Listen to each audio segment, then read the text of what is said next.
Years ago, when I traveled, I used to bring souvenirs back home. But at this point in my life, the last thing I need or want are more things standing around my house. When I moved this last time to the retirement community, I got rid of a lot of stuff. So now when I travel, I bring home very small things. And one of the things that I've collected for years are the refrigerator magnets. I know that sounds silly, but they're small. And I bought a big whiteboard, two of them actually, and I put them on the board. And every time I walk by the board, it reminds me of all the wonderful places I visited. So I do bring back one refrigerator magnet from each trip. But the other thing I started doing is bringing back some kind of little piece of jewelry, nothing very expensive. And if you're noticing what I'm wearing, there's a story to this, which I'm going to tell you about. And the other thing that I'll bring back is a small piece of clothing. I've tended to bring back scarves because I wear neck scarves in the winter a lot. But this time, I didn't bring back a scarf. I brought back something much larger, which I will also tell you about. Hi, I'm Sandy from Sandy Over 70. Thanks for watching, and I'm going to talk to you today about my visit to Bath, Maine. Recently, I took a one-week cruise on American Cruise Line on their small ship, the American Independence, 900 passengers. It spent 2 nights in Bath. One of the days that we were in Bath, we took the shuttle to their downtown area. And Bath is a very small town with a population of 8,788, although almost all the towns in Maine are small. And the downtown, it's a throwback to earlier times. Every little shop was owned independently, as far as I could tell, as well as the restaurants. And it just looked like it hadn't changed for the past 20 years. It had a little library bookstore, very quaint. It had gift shops that had unique items and interesting little places to stop and eat. One of the stores was called J'adore, a consignment shop for men and women, and I love consignment shops, oh yes. And I'm usually looking for skirts because I collect skirts. Usually I'm looking for midi-length skirts, and so I'll go to the rack right away, and there's very few of them. But in this store, I spotted one, and it was a very nice skirt. The first thing I'll look at is it the right size? Yes, it was. And who designed it? It was Ann Taylor. Now, her clothing is very nice. I seldom find anything that fits me or that I like, but I thought I'll try this skirt on. And so I did, and this is the skirt. Yes, I bought it. It has a zipper, and it's black with some leaves that have pink, yellow, and beige. It also is 2 layers. It has this sheer layer on top, and then it has the opaque layer below. And of course, this acts as a slip, although I do need to check when I spin as to how far the skirt goes up. I may have to wear a slip, half slip under it to make sure it doesn't show more than I want it to.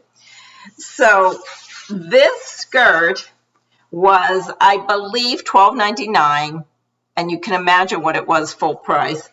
It's like new.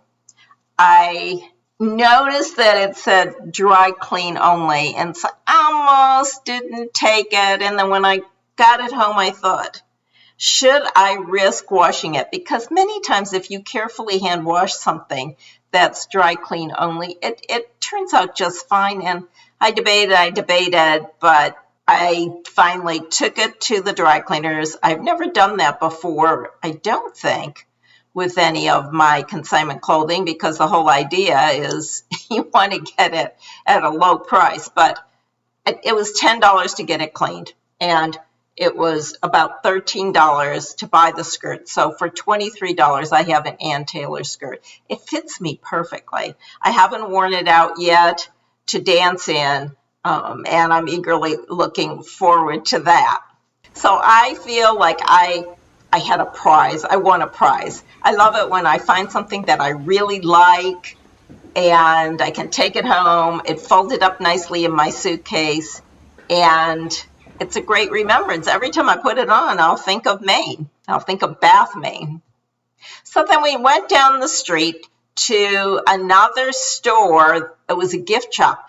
The first thing I noticed when I went in it was this display from Peanuts, and it said psychiatric help, 5 cents. It was Lucy Stan from the comic strip. The sales clerk said, go ahead, take a picture, because of course I had my camera and I was about to take a picture. She said, go on behind and take a picture. So I did. I stood behind it. I stood in front of it, and I thought, oh, what a cute picture. And she said that they had put it up last Halloween, but it was so popular, they just left it up. And so that was the first thing I saw. But then I started looking at the jewelry, and this was really unique jewelry, not excessively expensive, costume or fashion jewelry. And yes, I settled on this. It looks like to me, a dragonfly. And it's black, so it will go with everything. It's dressy. I think it's dressy, but I think it's beautiful. And then I asked about the earrings, because I have to have earrings for sensitive ears, and they almost never are. She says, oh, yes, they are. And I said, oh, really? Because I was thinking of just getting the necklace, but when she said that, I said, let me take both. I believe the cost was $45. And this is not something I'll wear every day, but it is a dress-up item, and it will also remind me of Bath, Maine every time I wear it. It turns out that Bath is known as the city of ships because of all the ships that were built in the past in the shipyards here. Bath is located on the water, and it is known for its Bath Maritime Museum, which was steps away from where we were docked. So I walked over on this boardwalk type of path along the waterfront over to the museum, where there were some really unique displays. Some were very colorful and creative and interactive. Now I want to talk about tote bags. I don't know about you, but it seems that everyone wants to give you a tote bag when you attend a conference or as a souvenir on a cruise ship, on a tour, and I keep giving them away and they seem to grow right back. I have a big plastic box where I put these tote bags and I can't seem to get it down. So when I was in Maine, I remembered that Maine is the home of LL Bean, and I have several LL Bean tote bags. I don't know if you've ever seen them, but they are so well made. And this is mine. You can even have your initials put on it, but they come in different sizes. They are strong.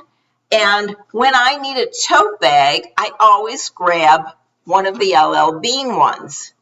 And I really don't use the other ones, but I don't have all the sizes I need in the LL Bean bags. Now, I did not go to the LL Bean factory or retail store this time because I've been there in the past, and I wanted to see some other things. However, I needn't have feared, because all of the stores along Maine will either sell an LL Bean bag or one that is made just like it.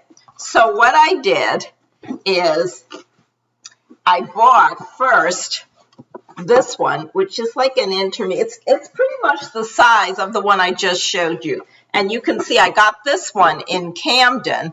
Again, very stiff, very sturdy. And what I like about them is they have a flat bottom, and you can stand them next to your chair or whatever you're doing. So I bought that one in Camden, Maine. And then when I was in Bath, I decided I wanted one that was just a little smaller that would hold a 3-ring notebook when I'm walking over to the community center for rehearsal or something like that.